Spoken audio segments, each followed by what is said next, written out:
KBR news కి శిథిలావస్థకు చేరిన ఎస్సీ బాలుర వసతి గృహాన్ని పరిశీలించిన జగ్గంపేట ఎమ్మెల్యే జ్యోతుల నెహ్రూ సంక్షేమం అంటే ఒక మనిషిని తృప్తిపరచడం కాదని సమాజాన్ని తృప్తిపరచటమని జగ్గంపేట ఎమ్మెల్యే జ్యోతుల నెహ్రూ అన్నారు.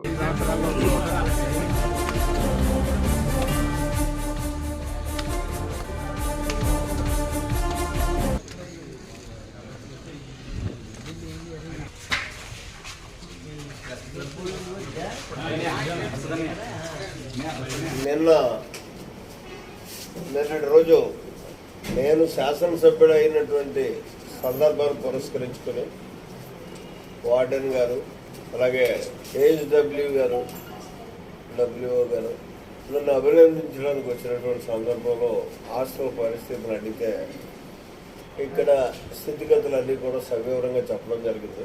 సరే రేపే వచ్చి నేను చూస్తాను అంటే బాధ్యత గల అధికారిగా ఆదివారం అయినా సరే వాళ్ళు మళ్ళీ అమ్మాయి వచ్చి ఇవన్నిటినీ కూడా పరిశీలించడానికి అవకాశం కలిగినట్టు.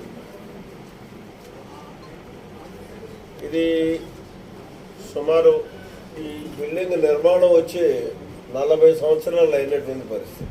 తోట సుబ్బారావు గారు శాసనసభ్యుడిగా ఉన్నప్పుడు బిల్డింగ్ నిర్మాణం చేశారు. తర్వాత మళ్ళీ 1994లో నేను శాసనసభ్యుడు అయినప్పుడు సంక్షేమం అంటే ఒక మనిషిని తృప్తిపరచడం కాదు, సమాజాన్ని తృప్తిపరచాలి.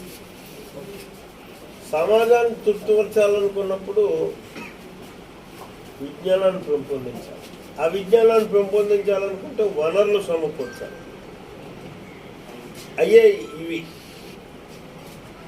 ఈ హాస్టల్స్ పరిశుభ్రంగా ఉండి వాళ్ళు మంచి స్థితిలో అక్కడ నిద్రపోవడానికి కానీ చదువుకోవడానికి కానీ అన్ని అవకాశాలు కూడా మనం కల్పించగలిగినప్పుడు అది నిజమైనటువంటి సంక్షేమం అవుతుంది. వాడు ఒక ఉన్నతమైనటువంటి విద్యను అభ్యసించి సమాజానికి ఉపయోగపడేటటువంటి పరిస్థితి పడతాడు. అంతేగాని రంగులేసి బొమ్మలు చూపెట్టి మభ్య పరిస్తే అది సంక్షేమం కాదు, విప్లవార్థమైనటువంటి మార్పు విద్యా విధానంలో రాదు.